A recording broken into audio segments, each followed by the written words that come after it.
그리스도 이름으로 기도합니다. 아멘. 할렐루야. 네. 창세기에서 우리는 하나님께서는 하나님의 나라의 국민 만들기, 소위 하나님 나라의 국민들 만들기를 초석을 다지기 위해서 경건한 자녀들을 얻는데 주력하면서 그래서 아브라함을 부르셨습니다. 그리고 그 4대째 후손에 이르러서 70명의 후손들을 애굽으로 들여보내셨습니다. 애굽 생활 430년이 지난 후에 이스라엘은 한 나라를 충분히 이룰 수 있는 장정이 60만이니까 200여만 명이 되는 그런 백성으로 번성을 하게 됩니다. 하나님의 경륜 가운데 이제는 한 나라를 세우기 위해서 두 번째 하나님의 섭리가 시작된 것이 바로 출애굽기였습니다. 출애굽은 먼저 하나님의 나라를 이루기 위한 지도자를 부르시는 것으로 시작을 합니다. 그렇습니다, 여러분. 먼저 출애굽을 부르시는 출애굽하시기 전에 지도자를 부르시는데 지도자는 누구냐? 바로 하나님이 부르신 사람입니다. 지도자 하면은 흔히 남을 지배하고 다스리는 사람을 연상하기 쉽습니다. 나라의 정권을 잡은 사람, 회장, 어느 단체 기관장. 그러나 지배자와 지도자는 엄연히 다릅니다. 지배자는 다른 사람을 넘어뜨리고 싸워 이겨서 세상의 자리로는 지배자는 될 수 있을지 모릅니다. 그러나 지도자는 될 수가 없다는 사실을 우리가 꼭 기억을 해야 됩니다. 지배자는 다스리고 군림하는 사람을 말합니다. 그러나 지도자는 섬기는 사람입니다. 지도자는 부러움의 대상이 아니라 존경의 대상입니다. 우리 시대에 불행이 있다고 하면은 지배자는 많은데 지도자가 없다는 데에 불행의 그 근거가 있습니다. 훌륭한 정치가들은 부러움의 대상은 되고 있지만 존경의 대상이 되지 못하고 있는 경우가 참 많이 있습니다. 지도자는 부러움의 대상이 아니라 존경의 대상입니다. 그렇죠? 그래서 이 많은 기업가들도 마찬가지죠. 부러움의 대상은 되지만 존경의 대상이 되지를 못하는 경우가 많습니다. 큰 교회를 세운 많은 목회자들 또한 그렇습니다. 여러분, 부러움의 대상은 되지만 존경의 대상이 되지 못하는 경우가 있기 때문에 오늘 교회도 이 세상에 이 시대에 불행이 있는 이유가 거기 있습니다. 지도자는 언제나 자기를 부정하고 하나님의 영광을 생각하는 사람입니다.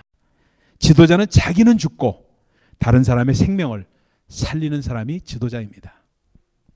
지배자의 소리는 한때 세상을 지배하는 그러한 듯하지만 얼마 지나지 않아서 역사 속에서 사라져버리고 맙니다. 정치가의 소리도 사라졌고 회장, 총회장의 소리도 사라졌습니다.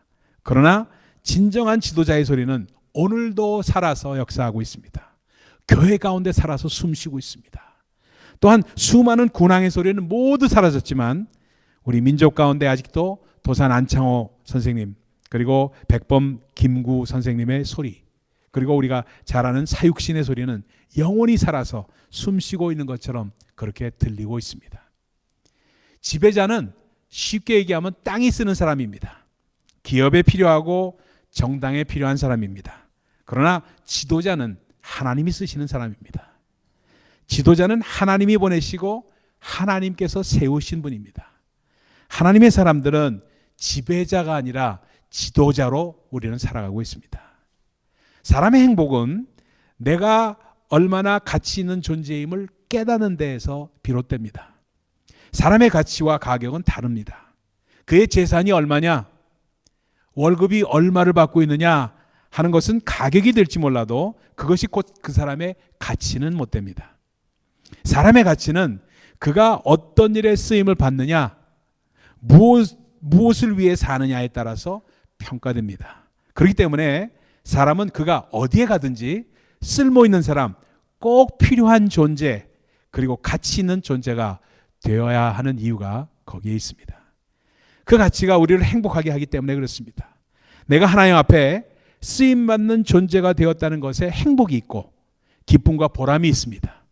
바로 이 시간 나는 아무 쓸모없는 존재이다. 나는 아무 데에도 유익하지 못한 존재이다 라고 생각하면서 만약에 낙심하고 그것 때문에 고개 떨어뜨리고 계신 분이 혹시 우리 가운데 계십니까? 아닙니다, 여러분. 바로 여러분을 필요로 하시는 분이 계십니다. 여러분에게 기대를 거시고 계신 분이 계십니다. 바로 우리 아버지 하나님이십니다. 저는 수없이 많은 그런 분들을 만나 뵀습니다. 자살하려다 중간에 저를 만나신 분들, 그리고 죽으려다가 저를 만나신 분들 참 많이 있었습니다. 그때 그분들의 가치를 발견할 때, 하나님 부르심을 발견할 때 정말 그들이 정말 하나님께서 얼마나 큰 기대를 걸고 있는 것을 발견하는 수를 많이 체험한 적이 있습니다. 여러분의 건강이 남아있다는 것, 여러분이 뭔가를 가지고 있다는 것, 그리고 여러분의 생명이 남아있다는 것, 바로 거기에는 하나님의 계획이 있고 뜻이 있다는 사실을 꼭 기억하십시다.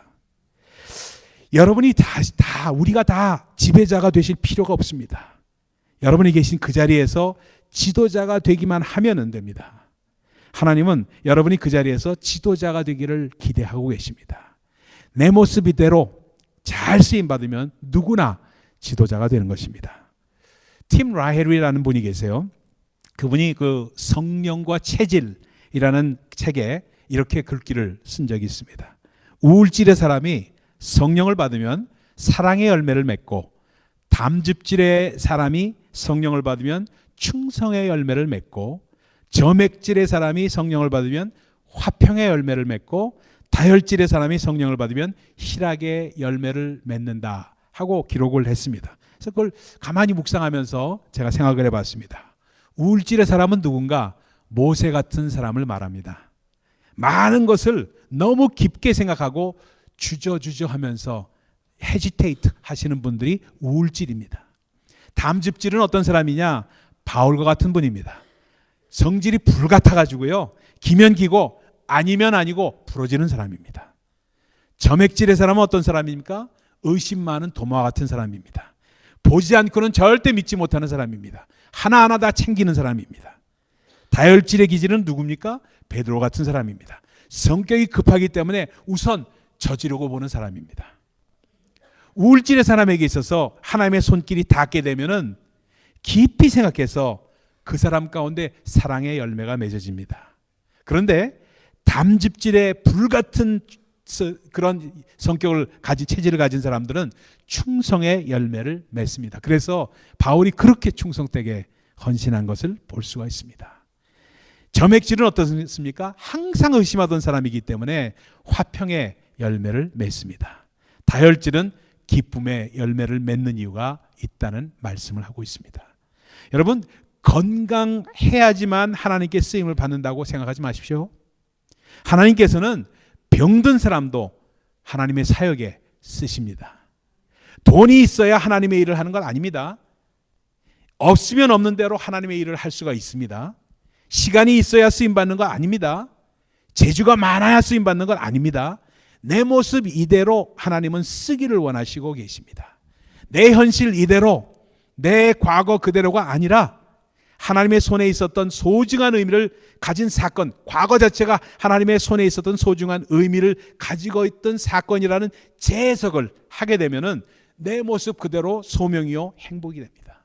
그래서 우리가 있는 이 자리가 바로 하나님께서 부르시고 계시는 자리라는 것입니다. 그러면은 과연 누가 지도자가 될 수 있는가? 지도자 하면은 괜히 북한 사람들이 말하는 김정은, 김정일 뭐 이런 사람들만 생각이 금방 나요. 위대하신 수령 동지 뭐 하면서 그게 금방 생각이 납니다. 근데 이스라엘 백성들한테 지도자, 리더 하고 물어보면은 바로 그 사람들에게 답이 나옵니다. 모세입니다. 그러나 정작 당사자인 모세는 오늘 본문 11절에서 내가 누구간데 바로에게 가며 이스라엘 자손을 애굽에서 인도하여 내리까 하면서 말을 하고 있습니다. 여기 내가 누구간데 라는 말 속에는 Who am I? 내가 누구간데 라는 그 말 속에는 몇 가지 뜻이 담겨져 있습니다. 첫 번째는요, 나는 살인자라는 고백입니다. 그 옛날 내가 이스라엘의 구원을 생각해 보지 않은 것은 아닙니다. 그러나 한번 힘을 써보다가 살인자라는 오명만 남긴 채 저는 도망자가 되었습니다. 나는 실패자예요. 나는 패배자입니다. 하는 고백입니다. 나는 살인자입니다는 고백이 내가 누구가 안 됩니다. 두 번째는 나는 미디안 제사장 이드로에게 붙어 사는 사람입니다. 처가살이로 연명하는 사람이에요. 이미 이방과 세상에 오염된 사람입니다 하는 고백이 거기에 담겨져 있습니다. 나는요, 직업도 변변치 못해요. 나는 가진 재산도 없고요. 이 산, 저 산, 양을 몰고 다니면서 실패와 좌절 속에서 희망을 버린 지 오래된 사람입니다. 내가 누구한테 지도자가 될 수 있겠습니까? 하는 고백입니다. 세 번째는 어떤 고백이냐면 내가 누구간데라는 말 속에 이제 it's too late. 너무 늦었어요. 하는 고백이 담겨져 있습니다. 내가 40살 때 왕궁에서 쫓겨나서 40년을 광야에서 방황하고 살았습니다. 내 나이 80입니다. 이제 하나님 너무 늦게 오셨어요. 이 늙은이가 무엇을 과연 할 수 있겠습니까? 하는 말이 거기에 포함되어 있는 뜻입니다. 이처럼 모세의 내가 누구간데라는 고백은 지나친 겸손도 아니고요, 자기 겸비도 아니고요, 자기 비하도 아니었습니다. 진실하고 솔직한 고백일 뿐이었습니다. 그런데 하나님은 바로 그 모세를 쓰시겠다고 작정을 하신 것입니다. 다른 사람이 나를 볼 때 못마땅한 것은 고사하고 내가 나를 보더라도 별로 쓸모가 없어 보입니다. 잘난 구석이 없어 보입니다. 내가 누구간데? 그런데 하나님께서는 이 시간 여러분 한 사람 한 사람, 우리 한 사람 한 사람을 쓰시겠다고 말씀을 하십니다. 모세가 부름받은 자리가 어디냐? 바로 여기입니다. 모세가 민족의 아픔을 가슴에 끌어안고 금식기도 하고 철야기도 할 때 하나님께서 나타난 것이 아니라 미디안 제사장 이드로의 사위로 목자가 되어서 양을 치고 있을 때 하나님께서 모세를 부르신 것입니다. 떨기나무 불꽃으로 나타나 모세를 부르신 것입니다. 호렙산 중턱 떨기나무에서 일어난 그 불은 나무를 태우는 불이 아니었습니다. 그 불은 모세의 못난 과거를 태우는 불이었습니다. 인간의 마음을 태우는 불이었습니다. 희망도 소망도 싸늘하게 식어진 모세의 마음을 뜨겁게 한 불이었습니다. 죄악을 소멸하고 인간의 삶을 거듭나게 하는 불이었습니다. 사명의 불이요 성령의 불이었습니다. 믿음을 회복하고 사랑을 회복하는 불이었습니다. 이런 하나님의 부르심 앞에 모세는 자신의 인생을 보는 눈이 달라집니다. 지나온 생에 지금 이 순간 자신의 위치를 보는 해석이 달라지고 의미가 달라진 것입니다. 부르심이 있기 전에는 태어날 때부터 비극적인 인물로만 보였습니다. 이름조차도 모세예요. 모세가 무슨 뜻입니까, 여러분? 물에서 건져낸 놈이란 뜻입니다. 니은자를 써서 좀 죄송합니다만서도 실제적으로 그 당시에 모세라는 이름은 그런 뜻이었어요. 물에서 건져낸 놈, 별 볼 일 없는 놈, 이런 이름으로 그 바로 어디서 살았어요? 이제 애굽의 궁중에서 살았습니다. 거기에는 벌써 조롱거리에 불과했다는 뜻이 담겨져 있습니다. 그러나 부르심의 순간에 태어날 때부터 하나님의 섭리가 있었구나. 내가 물에서 건짐을 받았듯이 내 백성을 건지는 것이 내 사명이구나 하고 느낀 것입니다. 그러니까 은혜의 부르심을 받으면 모든 불행했던 과거를 새로운 시각으로 재해석하게 된다는 사실입니다. 애굽 궁중에서 공부한 것도 미디안으로 쫓겨나와서 양을 치며 낮추시고 기다리게 하신 것도 다 계획된 훈련 코스였구나 하고 깨닫게 된 것입니다. 중동 속담에 이런 말이 있어요. 미련한 양을 쳐보지 않은 사람은 지도자가 될 수 없다. 참 기가 막힌 말입니다. 이렇듯 부름을 받고 보니까 지나온 인생이 새롭게만 보인 것입니다. 부르심으로 가치평가가 달라진 것이에요. 가시떨기 나무의 불은 바로 이러한 모세의 과거와 미래를 상징하고 있습니다. 여러분, 여기서 제가 준비한 설교를 스탑하고 조금 임프로바이즈해서 지금 통역하시는 분은 좀 어렵겠지만 제가 말씀을 나눌게요. 제가 참 젊었을 때, 젊은 목사일 때는 수련회를 참 많이 인도했습니다. 수련회를 많이 했는데 청년들, 그러니까 그리고 중고등부 수련회, 초등부 수련회도 많이 인도를 했습니다. 물론 영어 수련회였죠. 그때 할 때 아주 기억에 남는 사건이 하나 있었어요. 그게 뭔지 아십니까? 이런 사건이 있었어요. 그 6, 70명, 한 80명 됐나? 그 정도 되는 7, 80명 되는 애들 가운데 수련을 하는데 한 명이 말더듬이가 있었어요. 말더듬이. 그리고 이게 좀 자폐아 아시죠? 자폐아 기질이 있고 말을 더듬는 아이가 한 명이 섞여 있었습니다. 그러니까 벌써 30년 전이니까 어땠습니까, 여러분? 굉장히 그 어떤 인지도가 떨어졌기 때문에 막 우습게 보고 하는 그런 게 더 컸습니다. 지금은 어떻게 그런 게 없죠. 그 디스크리미네이션 하는 이런 일이 별 많이 사라졌습니다. 그러나 그때만 해도 애들을 우습게 보는 그런 점이 있었습니다. 근데 제가 뭘 시켰냐 하면 이걸 시켰어요. 예수 그리스도는 나의 주님이시고 나의 구세주이십니다. The Lord Jesus Christ is my Lord and Savior. 이 말씀을 고백하라고 애들한테 시켰습니다. 그래서 설교를 하고 나와서 한 명 한 명 나와서 The Jesus Christ is my Lord and Savior. 이걸 고백을 시켰어요. 시켰는데 얘 자폐아는 애가 이렇게 있으니까 이 쭉 있는 애들과 어울리질 못하고 항상 동떨어져 있는 모습으로 있었습니다. 참 마음이 아팠죠. 아픈데 애들한테 뭐 강요할 수도 없고 그러니까 두고 봤습니다. 두고 보면서 말씀을 잘 전하고 있었는데 그때 어떤 일이 있었냐 하면은 애들이 이렇게 나왔는데 한 사람 한 사람 나오기 시작했는데 걔 차례가 됐어요. 걔가 과연 나올까 안 나올까 전 염려했습니다. 솔직히 말씀드렸어. 혹시나 얘가 부끄럽고 자폐아인 애가 나오지 못하지 않을까 하는 생각이 있었어요. 근데 얘가 나오는 거예요. 자기 차례 되니까 앞으로 나와가지고 탁 그러면서 뭐라고 얘기를 하냐면 Jesus 하는데 이게 한참 걸려요. 이렇게 하는데 한참 걸리면서 지저스를 얘기하는 거예요. 그러니까 애들이 하니까 저기 뒤에 있던 애들이 킥 때문에 웃어요. 킥 때문에 웃어요. 말더듬이니까 그걸 흉내내면서 하는 걸 흉내내면서 웃어요. 그걸 그러거나 말거나 눈을 한번 주고는 딱 하지 말라고 이렇게 딱 주고는 얘가 하는 걸 그대로 뒀습니다. Jesus Christ is my Lord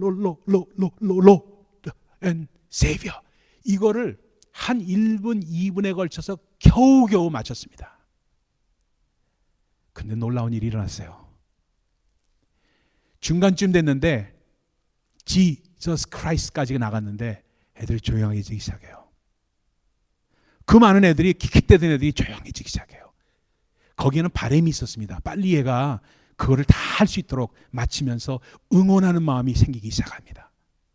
그러니까 Jesus Christ is my Lord and Savior를 마치고 나니까 막 박수가 터지면서 할렐루야 하면서 애들이 그냥 그 조그만 애들이 그렇게 무시하고 킥킥거리는 애들도 박수를 치면서 일어나서 박수 치면서 눈물을 흘리는 현상이 일어나기 시작했습니다.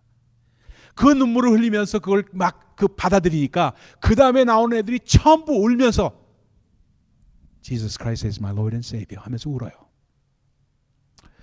그 사건 동안에 그 70, 80명 되는 애들이 정말 그걸 하는 장면을 바라보면서 저는 옆에서 아무것도 안 하면서 마이크만 준 것뿐이 한 것이 없는 제가 뭐라고 생각했냐면 하나님께서는 이 자리에 함께 하시면서 이 아이 he is a stutter 말도 더듬고 he just stutters 그리고 말도 제대로 못하고 자폐아인 이 아이를 통해서 이 모든 아이에게 오히려 은혜로 역사하시는구나.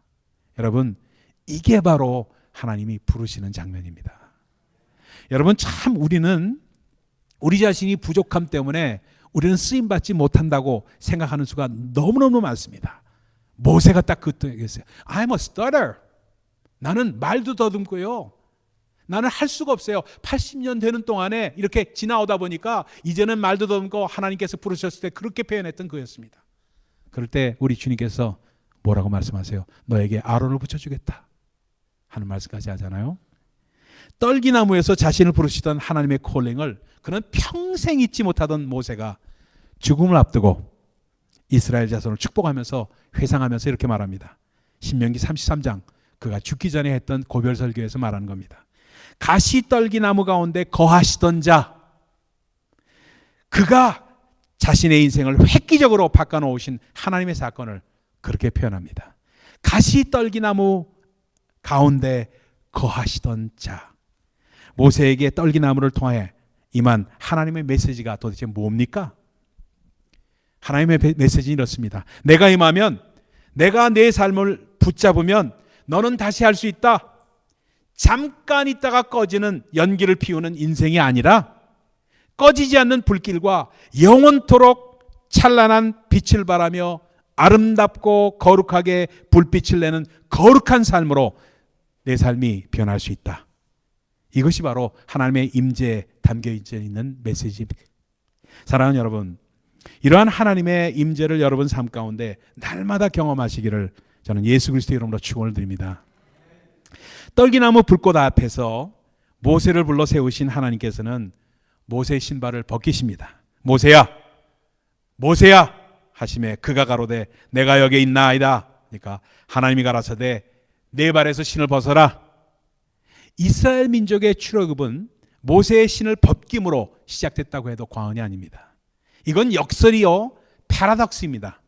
신을 신는다는 이야기는 활동의 시작이고요, 신을 벗는다는 것은 활동의 마침입니다. 근데 출애굽을 해야 하는 이 시점에서 이제 내 인생은 끝났다, 과거를 단절하고 새롭게 시작하라, 이 말씀을 하고 계십니다. 여러분, 우리가 잘 아는 이력서라는 말 있죠? 영어로는 resume라고 얘기합니다. 근데 이력서는 원래 한자 말입니다. 이를 살펴보면 참 재미있어요. 밟을 이자, 밟는다는 뜻입니다. 그리고 신발바닥 역자입니다. 역자, 역사할 때 역자는 신발바닥 역자입니다. 그래서 자기 신발이 걸어온 경로란 말이 이력서입니다. 이것이 이력서의 원래 의미입니다. 내 발에 신을 벗어라는 것은 내가 여태까지 밟아온 땅의 이력서를 내려놔라, 그리고 하늘의 이력서를 다시 시작하라, 쓰기 시작해라 하는 뜻으로 말씀하고 계십니다. 하늘나라는요 땅의 이력서를 가지고 가는 것이 아닙니다. 여러분, 자기 자격이나 공로를 가지고 가는 것이 아닙니다. 하늘의 이력서가 있어야만 합니다. 천국은 신발을 벗은 자들만이 들어가는 곳입니다. 하나님은 여호수아에게도 말씀하셨어요. 무릇 너희 발바닥으로 밟는 곳을 내가 다 너희에게 주었노라. 여리고성을 점령하기 전에 여호와의 군대 장관이 나타났을 때 또 말합니다. 내 발에서 신을 벗어라. 제사장들이 법궤를 메고 요단강을 건너갈 때 발바닥으로 요단강을 밟고 건너가 가나안 땅에 도착했습니다. 내 발에서 신을 벗어라. 옛사람을 벗어라. 내 생각, 내 활동, 내 인생 다 벗어버리고 하늘 인생으로 다시 살라는 말씀을 지금 하고 계십니다. 그런 점에서 교회는 신발을 벗는 곳입니다. 신을 벗은 자가 교회 지도자입니다. 험한 세상 살아가다가 지치고 피곤한 심령들, 사람으로 인해서 이리저리 시달리고 찢긴 심령들, 병든 몸 의지할 곳 없어 외로움에 지친 심령들, 이곳에 와서 신발을 벗고 쉬는 곳입니다. 신발 한번 벗어볼까요? 신발 안 벗을래요? 한번 벗으십시다. 저도 벗을게요. 신발 벗읍시다.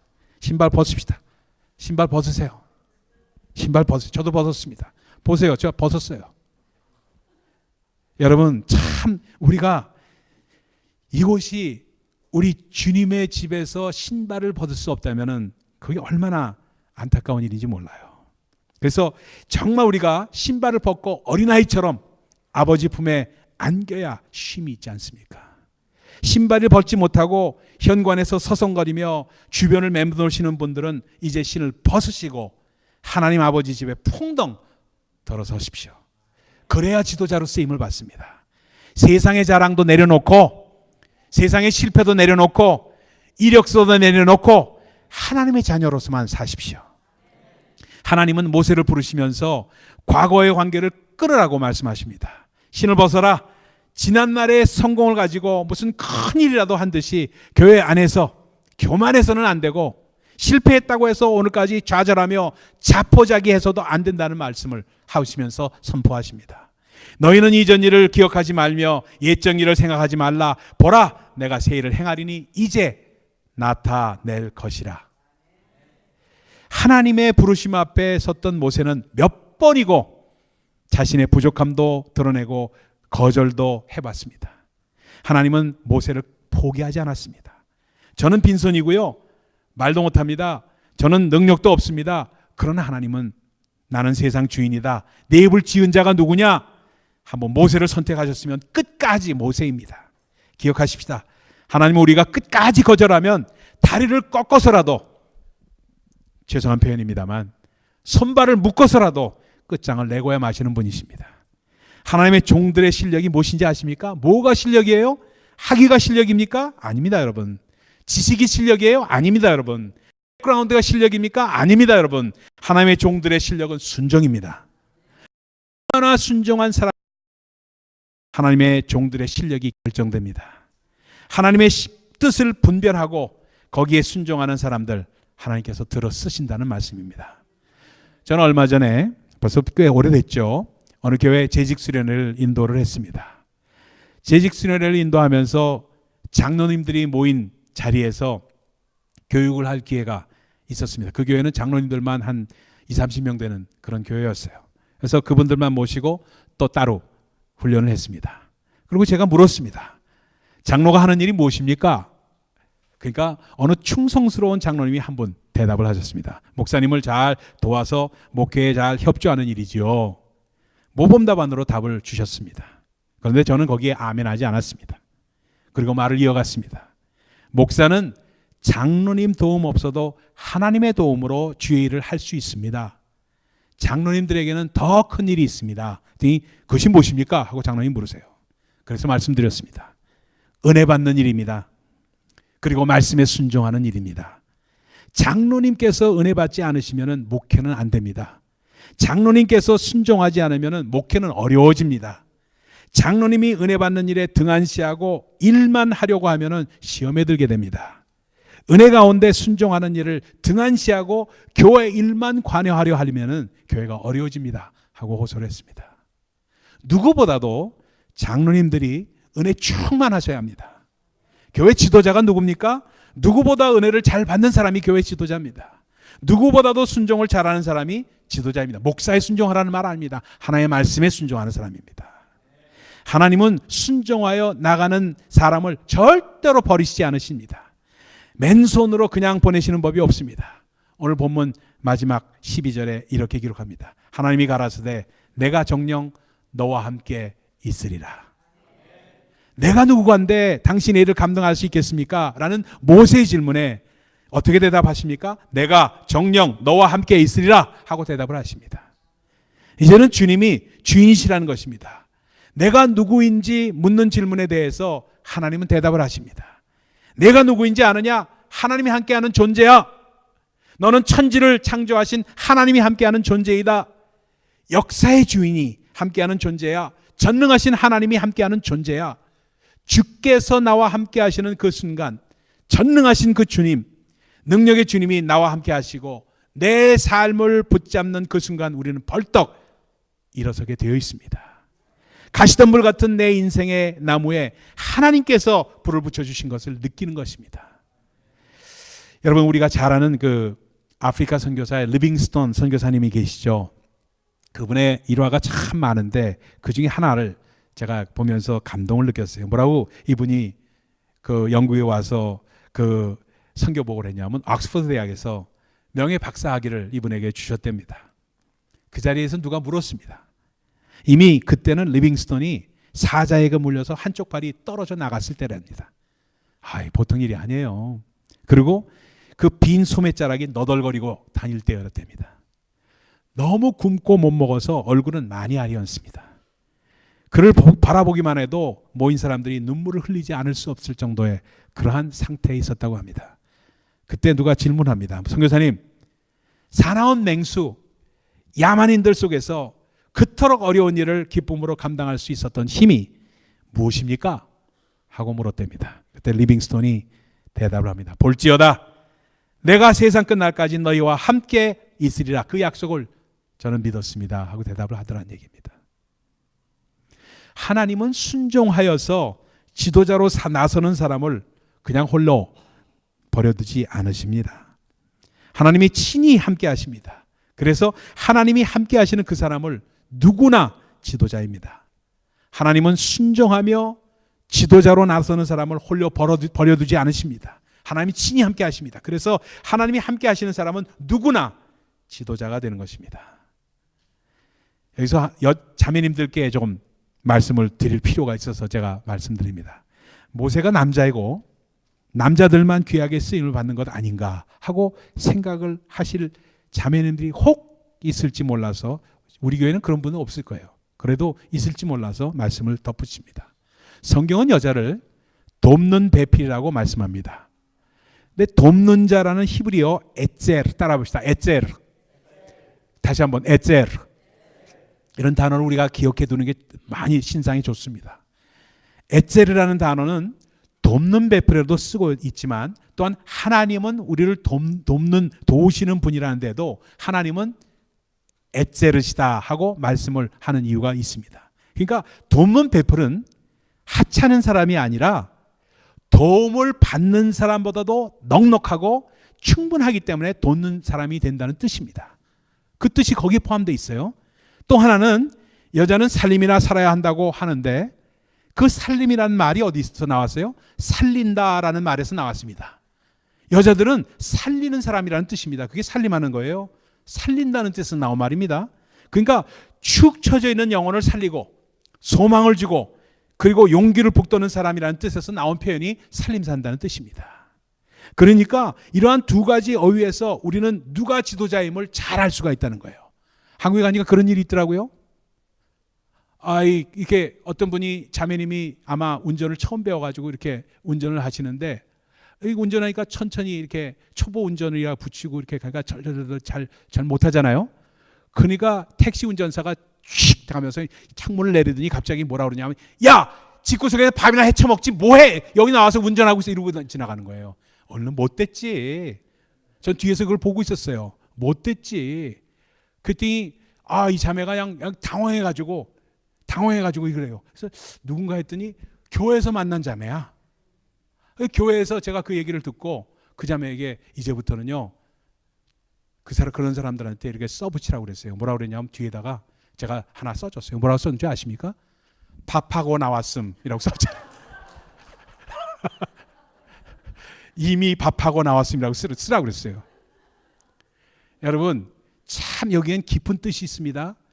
상대방이 나를 괴롭히고 못되게 구는 사람들에게 그걸 반박하는 것보다도 인정해 주면서 다시 되빡치는 거예요. 나 이미 밥하고 나왔어. 이게 외로 더 멋있잖아요. 야 뭐야? 여자는 뭐 이렇게 얘기하는 게 그 필요가 없어요. 오히려 야 밥하고 나왔어. 이게 훨씬 더 멋있는 얘기죠. 그렇죠? 아멘? 네. 그래서 남을 돕고 죽은 영혼을 살리고 처진 영혼을 살리는 사람이 지도자입니다. 이제 모세처럼 여러분이 있는 곳이 거룩한 땅임을 깨달으십시다. 그리고 신을 벗으십시오. 과거의 모든 잘못된 생각을 묻으십시오. 그리고 하나님께서 주시는 새로운 신을 신으시기 바랍니다. 우리는 혼자가 아닙니다, 여러분. 하나님께서 함께 하십니다. 우리는 지도자입니다. 하나님께서 모세만 부르셔서 출애굽의 지도자로 세우신 것이 아닙니다. 이제 우리 모두를 리더로, 지도자로 세우셨습니다. 우리 모두가 자신의 애굽, 죄와 사망에 허덕이고 문제 가운데 있던 과거에서 나오라, 출애굽하라고 부르고 계십니다. 우리 신을 벗으십시다. 그리고 새롭게 출발하십시다. 하나님이 마련해 주신 새 신을 신고 우리 앞에 놓여있는 산지를 향해서 나아가십시다. 하나님께서 함께 하십니다. 이 자리에 우리 한번 전부 일어나시기 바랍니다. 우리 신발을 다시 이제 신으셔도 좋아요. 한번 신으시면서 일어나세요. 일어나셔가지고 정말 이 시간에 우리 한번 찬양을 하기 원합니다. 찬양하면서 옆에 사람을 정말 바라보면서 주님 내가 여기 있사오니 나를 보내소서 하는 찬양을 우리 한번 같이 하시기 바랍니다.